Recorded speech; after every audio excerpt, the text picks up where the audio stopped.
లూకా సువార్త 13వ అధ్యాయము 10వ వచనం నుండి 15వ వచనం వరకు చదువుదాం. విశ్రాంతి దినమున ఆయన ఒక సమాజ మందిరములో బోధించుచున్నప్పుడు 18 ఏండ్ల నుండి బలహీనపరచు దెయ్యము పట్టిన ఒక స్త్రీ అచ్చట నుండెను. ఆమె నడుము వంగిపోయి ఎంత మాత్రమును చక్కగా నిలవబడలేకుండెను.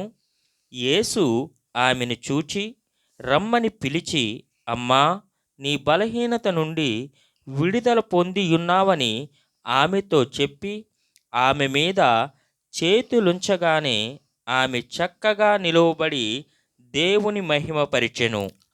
చదవబడిన వాక్య భాగం సమాజ మందిరము. ఆ స్థలంలో ప్రజలందరూ కూడుకొని ప్రార్థన చేసుకున్నటకు ఆ స్థలంలో కూడుకొని ఉన్నారు. ఇప్పుడు మనం ఎట్లాగైతే ప్రార్థన కూడుకొని ఉన్నామో ఆ విధంగానే ప్రార్థనకు కూడుకొని ఉన్నాము. ఆ స్థలంలో ఒక స్త్రీ గూర్చి ఇక్కడ ఒక ప్రత్యేకంగా ఆ స్త్రీని గూర్చి రాయబడి ఉంది. ఆమె 18 సంవత్సరాల నుండి, ఎన్ని సంవత్సరాలు?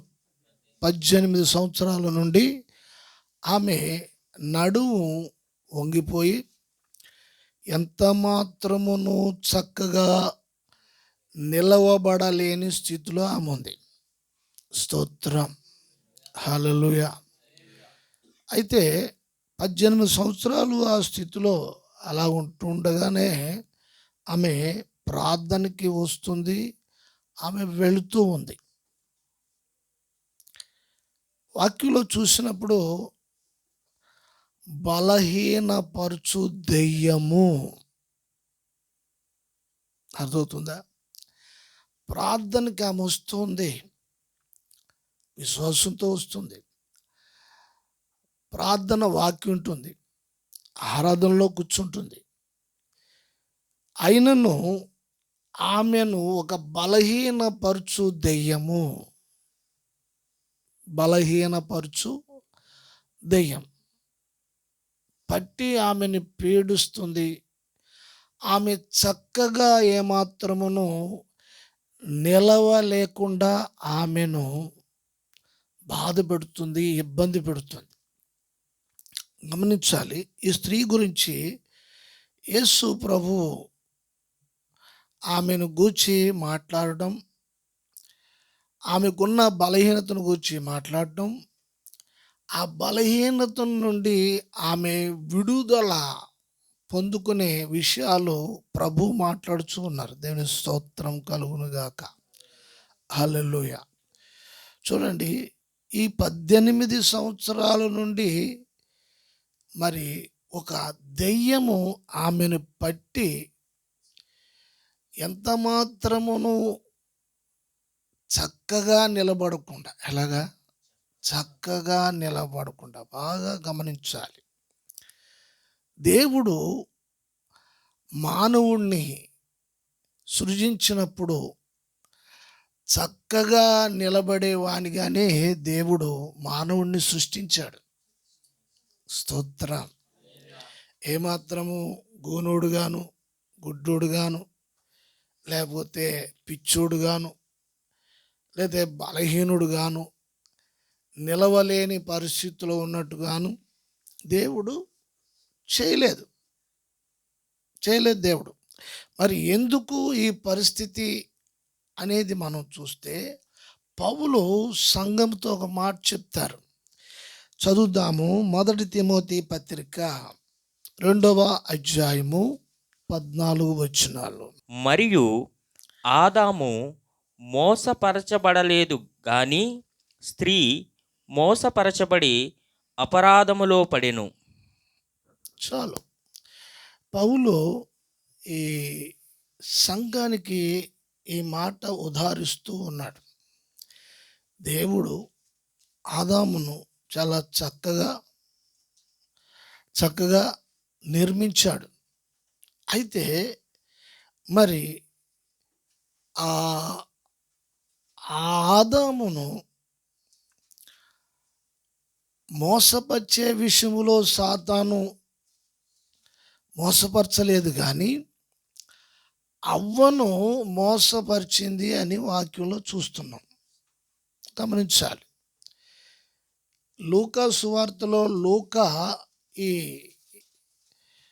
ఈ 13వ అధ్యాయంలో ఆయన ఒక విషయం చెప్తాడు. బలహీనపరచు దెయ్యము, బలహీనపరచు దెయ్యం ఆ స్త్రీని బలహీనపరిచింది. ఏ స్త్రీని? ఆ స్త్రీని బలహీనపరిచింది. పౌలు అంటాడు, మరి అవ్వను మాత్రమే మోసగించింది సాతాను అంటూ ఉంటాడు. అంటే స్త్రీ వాక్యంలో చూసినప్పుడు బలహీన ఘటము, బలహీన ఘటము. వాక్యం వింటున్న మీరందరూ కూడా చాలా జాగ్రత్తగా ఈ మాటలు గమనించాలి, గమనించాలి. అయితే దేవుడు మానవుణ్ణి చక్కగానే నిర్మించి ఆయన ఎదుట చక్కగానే నిలబడడానికి మానవుని చేసుకుంటే, అయితే ఇప్పుడు మానవుడు సాతాను మాటలకి లోబడి, ఏ మాటలకు? సాతాను మాటలకు లోబడి మానవుడు లేకపోతే మనుషులు ఏమైపోయారు అంటే బలహీనులైపోయారు. బాగా గమనించాలి, బలహీనులైపోయారు. దేవుని ఎదుట నిలవలేని స్థితిలో ఉన్నవారుగా అయిపోయారు. అనేకమైన రకాలు ఎన్నో రకాలైన బలహీనతలు అనేక రకమైన బలహీనతలు ఆ సాతానుకు లోబడిన ప్రతి మనిషి జీవితంలో ఆరాధనకి వస్తూ ఉంది. ఆమె వాక్యం వింటుంది. అయినను 18 సంవత్సరాల నుండి ఆమె జీవితంలో ఇటువంటి బలహీనత పట్టేసింది. బలహీనపరుచు దెయ్యము. ఈ మాట చాలా విచిత్రంగా ఉంటుంది గమనిస్తే. బలహీనపరుచు దెయ్యము అంటే బలహీనత కూడా ఒక దెయ్యముతో పోల్చి మాట్లాడుతుంది వాక్యం. బలహీనత అనేది అనేకమైన రోగాలు, జబ్బులు, అనేక రకమైన పరిస్థితులు, కోపము, ద్వేషము, భయము, ఆందోళన, ఇవన్నీ బలహీనత విషయాలుగా మనం చూస్తున్నాం. అక్కడ ఆమెకు నడుమును వంగిపోయి ఎలా తయారు చేసేసింది ఇప్పుడు ఈ దెయ్యము? ఈమెను బలహీనురాలుగా చేసేసింది. ఇది పట్టి ఏం చేసింది? బలహీనురాలుగా చేసేసింది. మరి దేవుడు బలహీనులుగా సృష్టించలేదు. దేవుడు చక్కగా చేశాడు. ఆయన స్వారూప్యంలో, ఆయన పోలుకులో చక్కగా చేసుకున్నాడు. అయితే సాతాను మాటకు లోబడటము ద్వారా జరిగిన కార్యం ఏమిటి అంటే మోసపోయిన కారణాన్ని బట్టి సాతాను వారిని ఏం చేసిందంటే బలహీనపరిచేసింది. అనేక రకమైన బలహీనతలకు బానిసలుగా చేసేసింది. 18 సంవత్సరాలు ఆ బలహీనతతోటే ఆ మనిషి జీవిస్తూ ఉంది. మందిరానికి వస్తుంది, వెళుతుంది. ఈ దెయ్యం పట్టిన స్థితిలోనే, ఆ బలహీనతతోనే, ఆ గూని వంగిపోయిన పరిస్థితిలోనే చూడండి. ఇప్పుడు ఆమెకి ఎటువంటి పేర్లు పెడతారు? ఎన్ని రకాలుగా పిలుస్తారు ఆమెని? ఇప్పుడు ఒక రోగంతో ఒక పేషెంట్ కుటుంబంలో ఉంటే ఆ కుటుంబ విషయంలో ఆ పేషెంట్కి ఒక్కొక్క పేరు పెడుతూ ఉంటారు. ఇప్పుడు ఈమె వంగిపోయింది, నడుము బాగా వంగిపోయింది, పైకి లేచి చూడలేని స్థితిలో ఉంది. నడుమును బలహీనపరిచేసింది. నడుమును బలహీనపరిచింది. కొంతమంది అంటారు చూడండి, అమ్మాయి ఏదో నడుము లేస్తుంది బాబు, నేను పని చేయలేము బాబాయ్. ఏంటి ఇప్పుడు పిల్లలు కూడానే, అయ్యి బాబాయ్ లేస్తుంది బాబాయ్, నడు లేస్తుంది, నన్ను నొప్పి చేస్తుంది బాబాయ్. చిన్నవాళ్ళు కొంతమందికి నడువులోంచి వచ్చేస్తుంది పోటు, ఏదో పెద్ద ఏదో పొడి చేస్తున్నట్టు అదంటే. ఇప్పుడు ఆమె నడుము వంగిపోయింది. ఆ వంగిపోయిన నడుముతో ఆమె అతలాకుతలం అయిపోతూ ఉంది. పిచ్చిదానిగాను, గూనిదానిగాను, ఇంకేంటి ఇంకేంటి వంకరదానిగాను. మనం అంటూ ఉంటాం కదా, ఎవరికైనా మెళ్ళలు వంకర అనుకో, వంకర మెళ్ళదేది అంట. మనం సాధారణంగా వస్తాయి కదా, కొంచెం నడకేమన్నా అనుకుంటుంటే కుంటోడు, కుంటిది.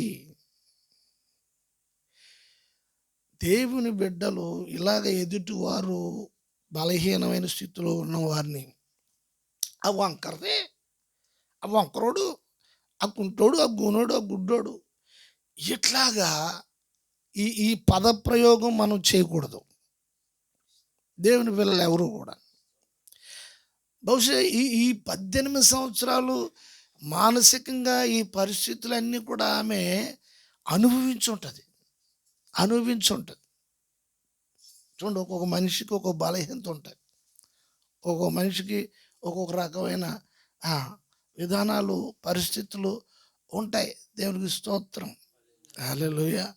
అయితే ఇప్పుడు ఆ ప్రతి బలహీనపరిచేది ఏమిటి అంటే, అది బలహీనపరిచే దెయ్యము అని తెలుగు బైబిల్లో చెప్పబడింది. బలహీనపరచు దెయ్యము. ఒక విపరీతమైన కోపం ఉంటుంది. అది ఆ వ్యక్తి జీవితాన్ని ఆ కోపం ద్వారా బలహీనపరిచి పనికిరాని వ్యక్తిగా చేసేస్తుంది. దేవుని వాక్యం పనికొచ్చే వ్యక్తిగా చేయాలని దేవుని ఉద్దేశం. కానీ ఇప్పుడు ఈ ఈ ఈ విపరీతమైన కోపం ద్వారా, విపరీతమైన ద్వేషము ద్వారా, విపరీతమైన కర్కోటమైన స్థితిలో ద్వారా ఆ మనిషిని బలహీనపరిచేయాలి. ఏం చేసేయాలి? బలహీనపరిచేసేయాలి. ఆ టైంలో ఆమె ఆ మందిరానికి వచ్చి అక్కడ కూర్చున్నప్పుడు యేసు ప్రభు ఆయన అన్నాడు, అమ్మా నీవు విడుదల పొందాలనుకున్నావా? ఏమన్నాడైనా? విడుదల, నీ విడుదల పొందాలనుకున్నావా?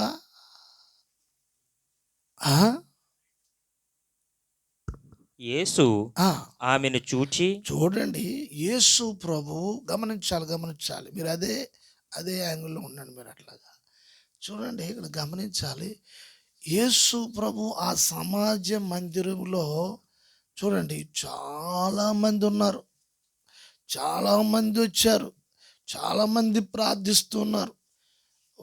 వారికి ఉన్న పరిస్థితులు, వారికి ఉన్న విధానాలను బట్టి, వారికి ఉన్న కష్టములు బట్టి, వారికి ఉన్న మానసిక ఒత్తిడిని బట్టి ఆ ప్రార్థనలో ఒక్కొక్కరు దేవుడికి చెప్పుకుంటున్నారు, ప్రభుకి చెప్పుకుంటున్నారు. ఆ ప్రార్థనలో ఎవరికి వారు చెప్పుకుంటూ ఉన్నారు. అయితే ఇక్కడ గమనించాలి, ఈ వచన భాగం ఏం చెప్తుందంటే, యేసు ప్రభు దృష్టి ఆమె మీద పడింది. ఎందుకు పడింది ఆమె అంటే, ఆమె పూర్తిగా, ఆమె ఏమాత్రము తల పైకెత్తి ఇట్లాగా చూసి, ఎన్ని సంవత్సరాలు అయ్యిందంటే యేసు ప్రభు అక్కడికి ఆ స్థలంలో ఆమె కనిపించే సమయానికి 18 సంవత్సరాలని ఇక్కడ రాయబడి ఉంది వాక్యంలో. 18 సంవత్సరాలు అయింది ఆమె తల ఎత్తి అలా మనుషులు చూసి. అంటే ఎంతగా వంచేసింది అది, ఎంతగా వంచేసింది. సూర్యుని చూసి 18 సంవత్సరాలు అయింది, చుక్కలను చూసి 18 సంవత్సరాలు అయింది. ఆమె వంగిపోయే అట్లాగా ఉంది. దేవుని స్తోత్రం కలుగును గాక, హల్లెలూయా. అంటే ఇప్పుడు అది ప్రతి విషయంలో ఆమెను బలహీనపరుస్తూ దాని టార్గెట్ ఏంటంటే బలహీనపరచాలా, బలపరచాలా. దేవుని వాక్యం బలపరిచేది. హల్లెలూయా. అందుకే వాక్యాన్ని ఎవరు నిర్లక్ష్య పెట్టకూడదు. 18 ఏళ్ళు ఈమె ఆ బలహీనతతో ఉందంటే ఆమె మనసు ఎంత విసిగిపోయి ఉంటుంది. మందిరానికి మానేసిందా? ప్రార్థన మానేసిందా? మానలేదు.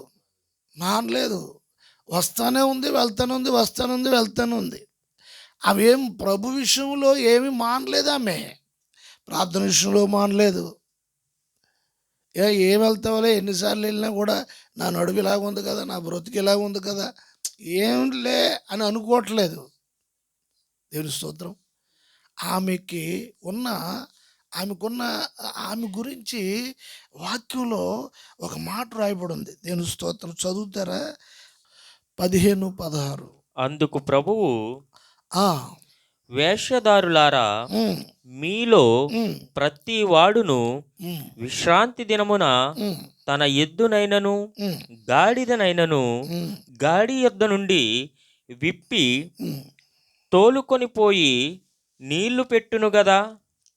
ఇదిగో ఉమ్. 18 ఏండ్ల నుండి 18 ఏండ్ల నుండి సాతాను బంధించిన ఏంటట? సాతాను బంధించిన అబ్రహాము కుమార్తె అయిన ఆ, ఈమెను ఉమ్, విశ్రాంతి దినమందు ఉమ్, ఈ కట్ల నుండి చాలు. దేవునికి స్తోత్రం. చూడండి, ఈమెను ఏమని పిలుస్తున్నాడు ప్రభువు? ఈమె అబ్రహాము కుమార్తె. ఎవరు ఈమె? అబ్రహాము. ఒక అన్యురాలు కాదు ఈమె. లేకపోతే అప్పుడప్పుడు వచ్చి సంఘానికి వచ్చి ప్రార్థన చేయించుకుని వెళ్ళిపోయే బాబు కాదు. ఈమె అబ్రహాము కుమార్తె. అంటే దాని అర్థం ఏంటో తెలుసా? వినాలి. దాని అర్థం ఏంటో తెలుసా? దేవుని స్తోత్రం. విశ్వాసులకు తండ్రి అబ్రహాము. విశ్వాసులకు తండ్రి అబ్రహాము. ఇప్పుడు సంఘంలో ఉన్న బిడ్డలను ఏమంటారు? దేవుని బిడ్డలు అంటారు, దేవుని పిల్లలు అంటారు. చూడు, అబ్రహాము కుమార్తె అని ఎందుకు పిలవబడుతుంది? ఈమె మంచి విశ్వాసంతో జీవించుచున్న ఈమె. ఆమెకు బలహీనత ఉండని, దెయ్యం పట్టని, బలహీనపరచని పరిస్థితులు ఎలాగుండని 18 సంవత్సరాలు, 15 సంవత్సరాలు, 14 సంవత్సరాలు అవునాయి.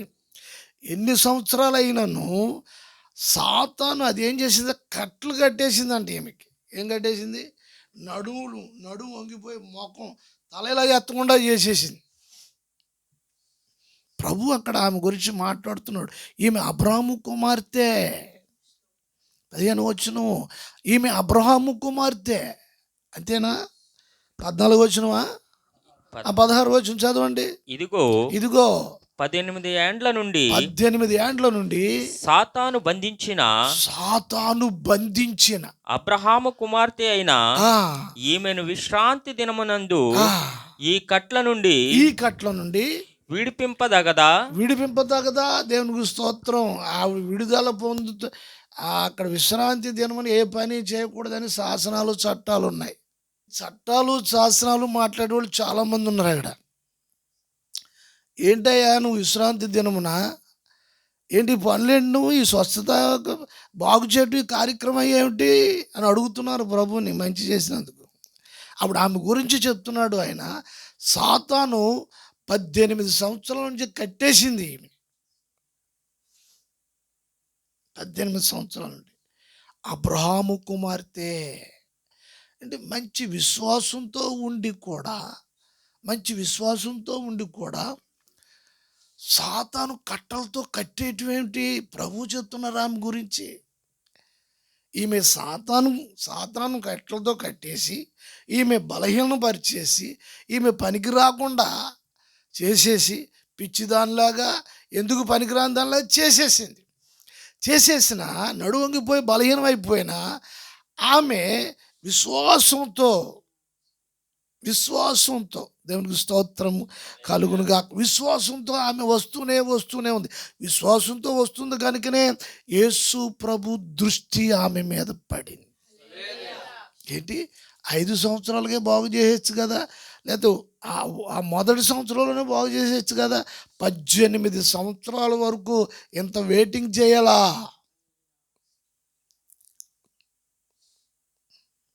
యేసు ప్రభు పరిచర్య 3.5 సంవత్సరాల పరిచర్య, అంతకు ముందు నుంచి పట్టేసింది. అది గమనించాలి, పట్టేసింది. ప్రార్థనకి వస్తున్నా, ఆరాధనకు వస్తున్నా, ప్రార్థన చేసుకుంటున్నా, వాక్యం చదివినా కొన్ని బలహీనతలు, కొన్ని కట్లు సాతానివి సంఘంలో ఉన్న వారికి కొన్ని ఉంటాయి. ఒక రోజు అంటూ ఉంటుంది, ఆ రోజున ప్రభు దృష్టి ఆ వ్యక్తి మీద పడుతుంది. ప్రైజ్ ది లార్డ్, హల్లెలూయా. విడిచిపెట్టలేనివి, వదులుకోలేనివి,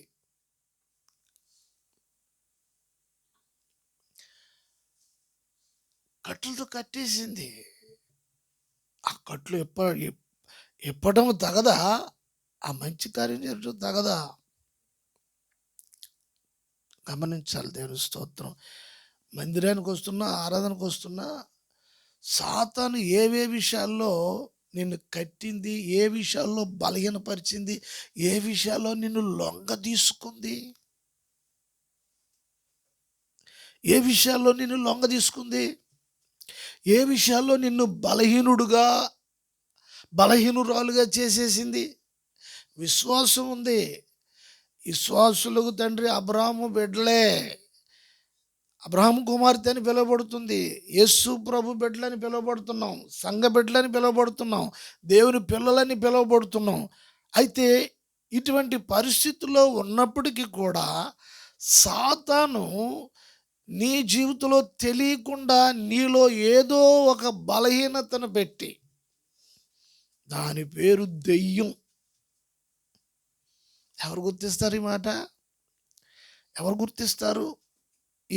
ఈ ఒక్క మరి ఉపవాస ప్రార్థనలో, లేక మరి ఆల్ నైట్ ప్రేయర్లో, ఈ ప్రార్థనలో నీలో ఏదైనా బలహీనత ఉంటే వాక్యం చెప్తుంది, అది దెయ్యం నిన్ను పట్టింది, నిన్ను బలహీనపరచడానికి, నిన్ను బంధించటానికి, నిన్ను కట్టేయడానికి, నిన్ను చుట్టేయడానికి. ప్రభు దృష్టి నీ మీద పడాలి అంటే వాక్యం ఏదో ఒక రోజున వాక్యం నీ మీద వచ్చి పడుతుంది. నీకున్న ఆ బలహీనతను తెలియచేయటానికి, నీకున్న ఆ కట్టును తెలియచేయటానికి. 18 ఏండ్ల నుండి అలాగే ఉంటుంటే, వెళ్తుంటే వస్తుంటే ఎవరు పట్టించుకోలేదు. ప్రభు దృష్టి ఆమె మీద పడి, అమ్మా నీవు విడుదల పొంది ఉన్నావు. దేవునికి స్తోత్రం కలుగును గాక, హల్లెలూయా. ఎంత ఆశ్చర్యము! విడుదల పొంది ఉన్నావు. విడుదల పొందాలనుకున్నావని అడగలా, నువ్వు ఇప్పుడు విడుదల పొంది ఉన్నావు. ఎన్ని సంవత్సరాలు? లాంగ్ టైం, 18 సంవత్సరాలు. మనం కూడా కొన్ని బలహీనతలు ఎన్నో సంవత్సరాల నుండి మనం మోస్తూ ఉంటాం. మనతో ఉంటాయి అవి. సంవత్సరాలు గడుస్తున్నాయి, ప్రార్థన చేస్తున్నాం, సంవత్సరాలు ద్రొల్లిపోతూ ఉన్నాయి, కానీ వాటితో అలాగే ఉండిపోతూ మనం ఎదుటివారి బలహీనతల విషయం ఆలోచిస్తూ ఉన్నాం,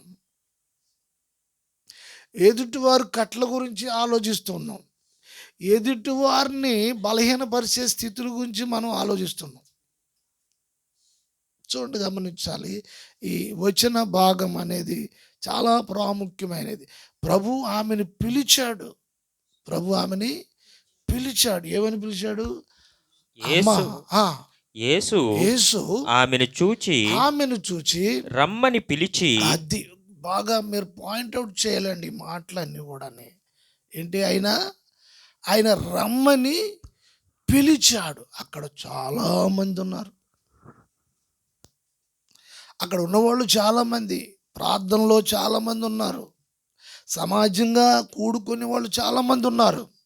కానీ ఆమెను చూశాడు. చూసేసి వదిలేయలేదు. చూసి ఏం చేశాడు? ఆమెను రమ్మని పిలిచాడు. ఆయన యొద్దకు రమ్మని పిలిచాడు. దేవునికి స్తోత్రం కలుగును గాక. హల్లెలూయా.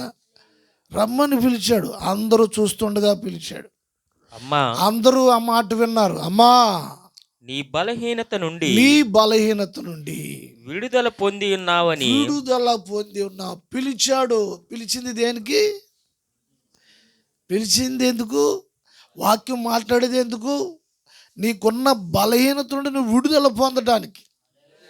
స్తోత్రం, హల్లెలూయా. నీకున్న బలహీనత నుండి నువ్వు విడుదల పొందటానికి. ఎన్ని సంవత్సరాలు ఇంతేనా నా బతుకు అనుకోవడానికి లేదు. అలాగ అనుకోవడానికి లేదు. అలా అనడానికి వీలు లేదు. ఒక సమయం వచ్చేస్తుంది. ఆ సమయం వచ్చినప్పుడు ప్రభు ఆ కార్యం జరిగిస్తారు. దేవునికి స్తోత్రం. మందిరములో ఆరాధనకి ప్రార్థనకు వచ్చిన స్థలములో ఈ కార్యం జరిగింది. హల్లెలూయా. అంటే ఎప్పుడైతే విశ్వాసంతో వచ్చిన వ్యక్తిలో ఈ కార్యం జరుగుతుంది, ప్రభు దృష్టి పడుతుంది. ఆ బలహీనత ఆమె కూడా తెలియలేదు.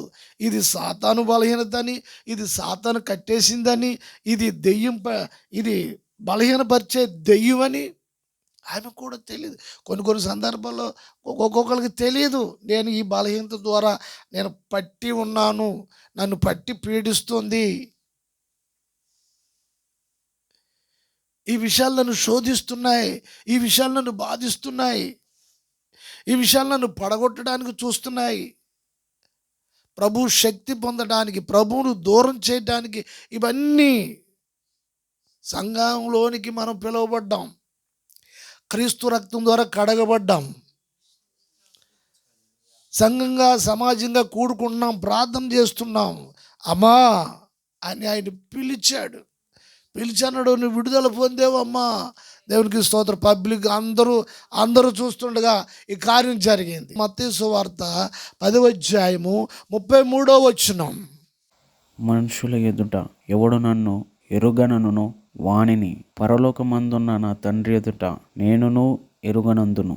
చూడండి, ప్రభువు పిలిచినప్పుడు ఎవరినైతే ప్రభు పిలుస్తున్నాడో, వాక్యం ఎవరినైతే పిలుస్తుందో, దేవునికి స్తోత్రం. పిలవటం అంటే ఆయన మాట్లాడడం. పిలవటం అంటే ఆయన మాట్లాడడం. దేవునికి స్తోత్రం, హల్లెలూయా. అయితే పబ్లిక్గా ఎవరైతే ప్రభువును గూర్చి దేవునికి స్తోత్రం కలుగును గాక. ప్రభువును గూర్చి దేవునికి స్తోత్రం. ఆయన పిలిచినప్పుడు ఆ పిలుపుకు విధేయులయ్యి ఎవరు లోబడతారో ఆ లోబడిన వ్యక్తులు విడుదల పొందుతారు. దేవునికి స్తోత్రం. ఆ వ్యక్తులను బట్టి పరలోకంలో ఆయన తండ్రి ఎదుట దేవునికి స్తోత్రం. తండ్రి అడుగుతాడు, దేవునికి స్తోత్రం కలుగును గాక. తండ్రి అడుగుతాడు, నా కుమారుడా, ఈయన తెలుసా నీకు? ఈయన నీకు తెలుసా అంటే, ఒకవేళ ఆ వ్యక్తి ఎవడు ప్రభు నాకు తెలుసండి అని అంటే, ఒకవేళ ప్రభువును తెలుసని నువ్వు చెప్పిన భూలోకంలో ఆయన్ని నువ్వు ఒప్పుకోలేకపోతే, ఆయన పిలిచినప్పుడు ఆ పిలుపుకు లోబడి ఆయన ఒప్పుకోకపోతే, నేను స్తోత్రం, రేపు పరలోకంలో తండ్రి ఎదుట కూడా నేను ఎరగనందును. చూడండి, నేను ఎరగనందును పరలోకంలో నా తండ్రి ఎదుట. నువ్వు పబ్లిక్లో నా ప్రభువు, నా రక్షకుడు. ఇప్పుడు భయంకరమైన దినాలు తయారవుతూ ఉన్నాయి, భయంకర పరిస్థితులు ఎదురవుతూ ఉన్నాయి. కొంతమంది దేవుని పిల్లలు లేదా క్రైస్తవులని చెప్పుకోవడానికి కూడా భయపడిపోతున్నారు. దేవుని స్తోత్రం. నేను ప్రభు బిడ్డని అని చెప్పడానికి, అలా ఒప్పుకోవడానికి కూడా కొంతమంది భయపడిపోతున్నారు, రహస్యంగా ఉన్నారు కొంతమంది. దేవుని స్తోత్రం. యేసు ప్రభు అన్నాడు, పబ్లిక్గా నన్ను ఎవడైతే ఒప్పుకుంటాడో పరలోకంలో నా తండ్రి ఎదుట ఇక్కడ ఎవడైతే నన్ను ఒప్పుకోడో పరలోకంలో నా తండ్రి ఎదుటి కూడా వీడు నాకు తెలియదని చెప్తాను. నేను ఎరగను తండ్రి, నేను ఎరగనే తన్నే అంటే. ఇప్పుడు చూడండి, ఈమె అబ్రాహాము కుమార్తె అని పిలువబడుచున్నది, బలహీనతతో ఉంది. విశ్వాసులకు తండ్రి అబ్రాహాము కుమార్తెగా ఉంది ఈమె. పాపులు రక్షించే యేసుక్రీస్తు యొక్క బిడ్డలుగా పాపాలని కడిగి పవిత్రపరిచి పరిశుద్ధపరిచి, దేవునికి స్తోత్రం, వ్యాధుల్లో నుండి, పాపంలో నుండి, భయంకరమైన ఇక్కట్లో నుండి, ఇరుకులో నుండి ప్రభు మనల్ని తీసుకొచ్చి ఆయన సంఘంలో చేర్చారు. ఆయన సంఘంలో చేర్చారు. ఆయన సంఘం అనే తోటలోనికి చేర్చారు. ఆ సంఘములో ఉన్న తోటలో ప్రతి చెట్టుకి ఆయన నీళ్లు పెడుతున్నాడు. దేవుని స్తోత్రం కలుగును గాక. హల్లెలూయా. వాక్యం అనే నీరుతో ఆ తోటలో నువ్వు అభివృద్ధి చెందాలి. ఆ తోటలో ఉన్న చెట్టుగా నాటుకున్నాడు కదా ఆయన. ఆ తోటలో దాన్ని ఏం చేయాలి? విశ్వాసంతో ఉన్న ఆ చెట్టుకి అనేకమైన ఫలాలు రావటానికి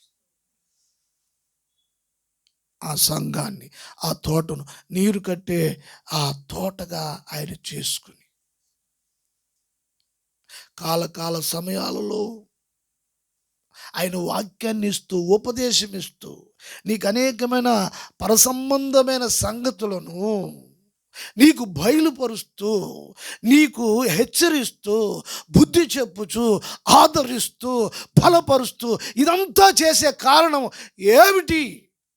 నీ కట్లు ఒకటొకటి నీ బలహీనతోటి నిన్ను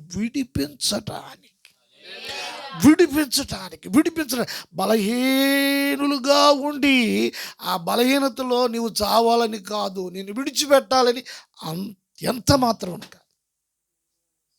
అయితే నీలో ఉన్న బలహీనత నువ్వు వెరిగినప్పుడు అది ఒక పిశాచిలాగా, రాక్షసిలాగా, నేను వదిలేద్దాం అనుకున్నా అది నన్ను వదలట్లేదు, నేను విడిపించుకుందాం అనుకున్నా నేను వదలట్లేదు అంటే ప్రభు అన్నాడు, అమ్మా నువ్వు విడుదల పొందావు. దేవునికి స్తోత్రం కలుగును గాక. హల్లెలూయా. ప్రతి ఒక్క వర్తమానంలో ఒక ప్రత్యేకమైన దృష్టి దేవుడు ప్రతి వర్తమానంలో మనకి ఇస్తున్నాడు. ప్రతి వర్తమానంలో ఇస్తున్నాడు. ఒక ప్రత్యేకమైన మెసేజ్ ఇస్తున్నాడు. ఒక్కొక్కరి జీవితాన్ని మాట్లాడుతున్నాడు. వాళ్ళ పాఠాలు నేర్పిస్తూ ఉన్నాడు. స్తోత్రం. హల్లెలూయా. ఆమె జీవితంలో పబ్లిక్గా సమాజ మందిరంలో ఆ ప్రార్థనలో కూడుకున్న వాళ్ళందరూ చూసి బెత్తరపోయి ఆశ్చర్యపోయారు. దాని స్తోత్రం. ఆవిడ బాగుంటే సంతోషించి దేవునికి స్తోత్రాలు చెప్పాలి కదా. ఆమె దేవుని మహింపరుస్తుంది అక్కడ, మిగతా వాళ్ళకి లేదు. చూడండి, కొంతమంది బాగుంటే వాళ్ళకి ఒళ్ళు మంట, చక్కగా లేచి నిలబడ్డది. అందుకే వాక్యములో నిలకడగా నిలబడి ఉన్న వాళ్ళను చూస్తే సాతాను సంబంధించిన సమూహము వాళ్ళు మండిపడిపోతుంటారు. పక్క మండిపోతుంది. కోపం వచ్చేస్తుంది వాళ్ళకి. కారణం ఏంటి? వాక్యం మీద నిలబడ్డ వాళ్ళు. చక్కగా నిలబడ్డం అంటే వాక్యం మీద, ఉపదేశం మీద నిలబడ్డం అని అర్థం. హల్లెలూయా. చక్కగా నిలబడ్డం అంటే దేవుని స్తోత్రం. ఎజెకియేలుతో అంటాడు, నరపుత్రుడా నీవు చక్కగా నిలబడు, నేను నీతో మాట్లాడవలసి ఉన్నది. సంఘంతో ప్రభువు మాట్లాడతాడు. ఆమె అన్నాడు, అమ్మా నీ విడుదల పొందావు. స్తోత్రం. వెంటనే ప్రభువుని మహిమపరిచింది. నీవు బాగున్నప్పుడు, నీవు ఆత్మీయంగా నిలబడినప్పుడు నీకు వ్యతిరేకమైన పరిస్థితులుగా కొంతమంది మారిపోతారు. వాక్యం మీద కూడా వ్యతిరేకంగా మారుతారు. అక్కడ ప్రభుని వాళ్ళు ఏమంటున్నారు? విశ్రాంతి దినం కదా, ఏంటయ్యా నువ్వు ఈ పనులు? విశ్రాంతి దినం అంటే ఏ రోజు తెలుసా? ఏ రోజు? శనివారం, సెవెంత్ డే ఆరాధన.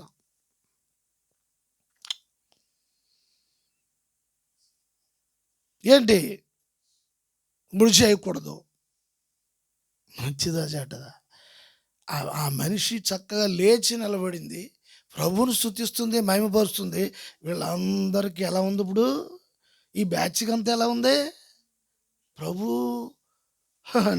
ప్రభు నిలబెట్టాడు. ఎలా ఉంది ఇప్పుడు? ఎలా ఉంది?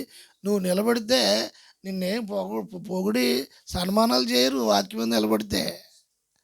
ఆ! గమనించాలి. అక్షర సత్యం, అక్షర సత్యం. దేవునికి స్తోత్రం. హల్లెలూయా.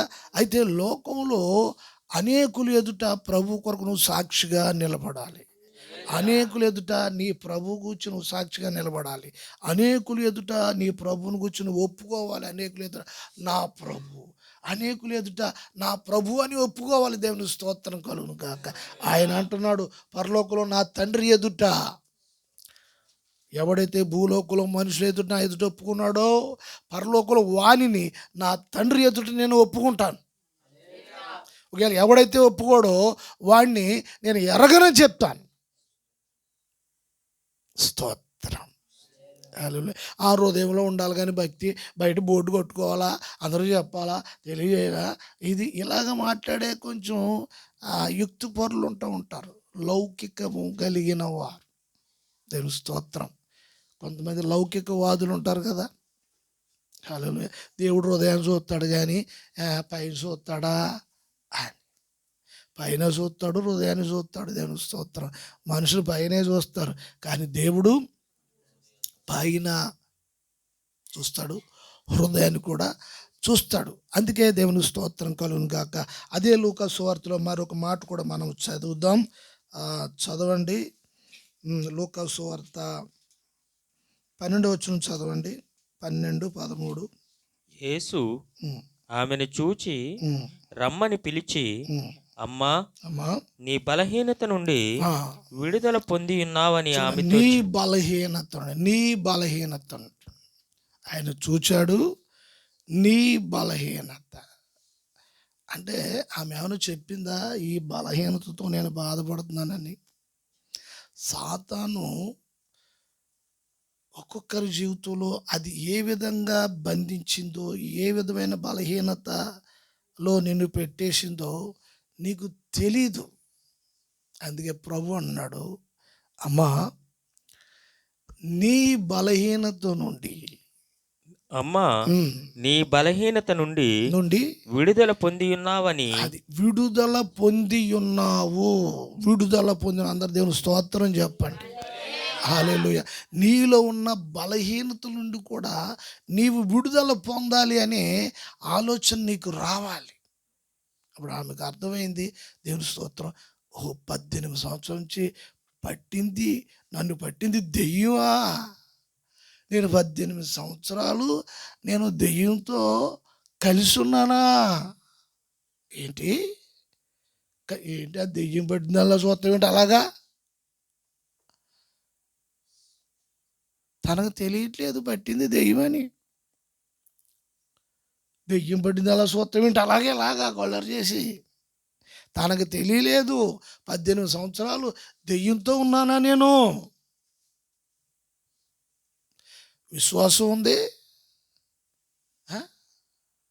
దెయ్యం ఉంది. ఎలా ఉంది? సమర్పణ ఉంది. నన్ను ఒక అమ్మాయి అడిగింది, పాస్టర్ గారు వాళ్ళేమో సంవత్సరాలు లేని పెద్ద పెద్ద ఆకలేసి ప్రార్థన చేస్తున్నారండి, మరి అన్నీ అన్నీ కూడా ఇంగ్లీషే మాట్లాడతారండి, తమిళ్ మాట్లాడతారండి, హిందీ మాట్లాడతారండి, ఏంటండి అది అని అడిగింది నన్ను. ఈవిడ అన్ని భాషలు మాట్లాడుతుందండి. భాషలే, ఆ భాషలు మాట్లాడుతుంది, ఈ భాషలు మాట్లాడుతుంది. అంటే వాళ్ళు ఏమనుకుంటారంటే నేను బాగానే ఉన్నాను కదా. ఇప్పుడు ఆమెకి ఆ బలహీనత గురించి ఆమెకి తెలియదు. ఆ ప్రభు చెప్తున్నాడు, నీ బలహీనత నుండి ఇప్పుడు నీవు విడుదల పొందావు. విడుదల పొందావు. దేవునికి స్తోత్రం. ఆయన తెలియజేశాడు. వాక్యం మనలో ఉన్న విషయాలు మనకు తెలియదు. మనం ఏ బలహీనత, ఏ పరిస్థితి, బలహీనత అంటే కొన్ని ఆ దేవునికి వ్యతిరేకమైన కొన్ని కార్యాలు ఉంటాయి. సాతాను మనకి వాటికి దాసులుగా బానిసలుగా చేసేసి, ప్రతిదానికి కొంచెం అబద్ధాలు ఆడేటివి ఉంటుంది, చిన్నదానికి పెద్దదానికి కూడా అబద్ధం ఆడేటివి ఉంటుంది. ఇదంతా ఇప్పుడు దాని ప్లాన్ ఏంటంటే వాక్యం మీద నిలబడకుండా చేయాలి. వాక్యం మీద నిలబడకూడదు. నువ్వు పాటలు పాడు, ప్రార్థన చేయి, విశ్వాసంలో ఉండు, అది చెయ్యి, ఇది చెయ్యి, కానీ వాక్యం మీద నిలబడకు. వాక్యం మీద నిలబడకు. ఇప్పుడు సాతాను కూడా వాక్యం చెప్తాడు. పాస్టర్ గారు కూడా చెప్పలేడు, అంత బాగా చెప్తాడు వాక్యం. పాస్టర్ గారికే తెలియదు కొన్ని మర్మాలు, అన్ని మర్మాలు చెప్తే అన్ని మర్మరాలే. యేసుప్రభుకి చెప్పలేదా వాక్యం? తెలీదా? దేవుని స్తోత్రం కలుగును గాక. అయితే వాడు వాక్యం చెప్తాడు, కానీ వాక్యం మీద వాడు నిలబడలేడు. ఆ మాట యేసుప్రభు చెప్పాడు. యోహాను సువార్త 8:44. మీరు మీ తండ్రి యగు అపవాది సంబంధులు, మీ తండ్రి యగు అపవాది సంబంధులు, మీ తండ్రి దురాశల నెరవేర్చగోరుచున్నారు. ఆది నుండి వాడు నరహంతకుడై ఉండి సత్యమందు నిలిచిన వాడు కాడు. అది ఎవరి గురించి చెప్తున్నారు? యేసు ప్రభు సాతాను గురించి చెప్తున్నాడు. అబ్రాహాము పిల్లలమని యూదులు చెప్పుకుంటూ ఉన్నారు. ఇశ్రాయేలు అక్కడ మేము అబ్రాహాము సంతానము, అబ్రాహాము పిల్లలము అని చెప్పుకుంటే మీ తండ్రి సైతాను అని చెప్తున్నాడు. ఎలా ఉంది మాట? మా ఫాదరు ది గ్రేట్ అబ్రహాం అన్నారు. అప్పుడు యేసుప్రభు అన్నారు, ఒరే నాయన మీ తండ్రి సైతాన్ రా అన్నాడు. మీ బాబు సైతాన్ అన్నాడు. ఎలా ఉంది? ప్రేమగా ఉందా ఈ మాట? యేసుప్రభు ప్రేమగా, ఆయన అందరూ ప్రేమించాలి, ప్రేమగా మాట్లాడే చెప్తారు భక్తులు కొంచెం ఒక్కొక్కరు. ఇక్కడ ఏమన్నాడు? మీ బాబు సైతాన్ అన్నాడు. ఎలా ఉంది ఈ మాట? వాడు సత్యమే లేదు, సత్యమందు నిలిచిన వాడు కాదు. సత్యమే లేదు అంటే వాడు సత్యమును గూర్చి మాట్లాడతాడు. సత్యం అంటాడు. సత్యం వాళ్ళందరూ సత్యం అంటారు, కానీ ఏముండదు. కాదు సత్యం మాట్లాడి సత్యంలో నిలవలేరు వాళ్ళు. ఇక్కడ వాని యందు సత్యమే లేదు, వాడు ఆది నుండి కూడా నరహంతకుడు కిల్లర్. ఆదామును హత్య చేశాడు, మర్డర్,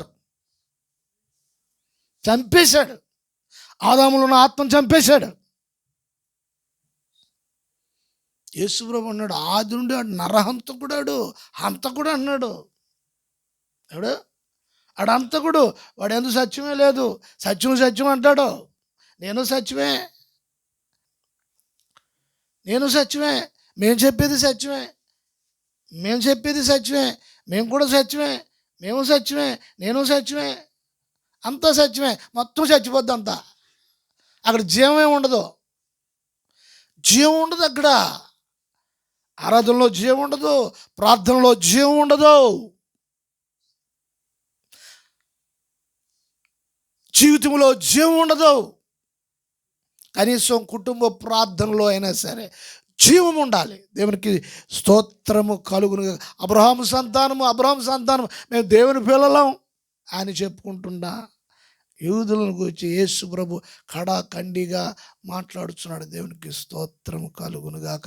ప్రియ సహోదరులారా, ఆమె ఎంత మాత్రం చక్కగా నిలబడలేని స్థితిలో ఉంది. సంఘంలో ఉన్న ప్రియ సహోదరులారా, నిలబడలేని స్థితిలో చూడు, వాక్యం అంతా వింటున్నావు, మరి దేనిలో నువ్వు నిలవలేని స్థితిలో ఉన్నావు? దేనిలో బలహీనురాలు అయిపోయావు? మాటలోనా, ప్రవర్తనలోనా, విశ్వాసంలోనా, ఏ విషయంలో బలహీనుడు అయిపోయావు?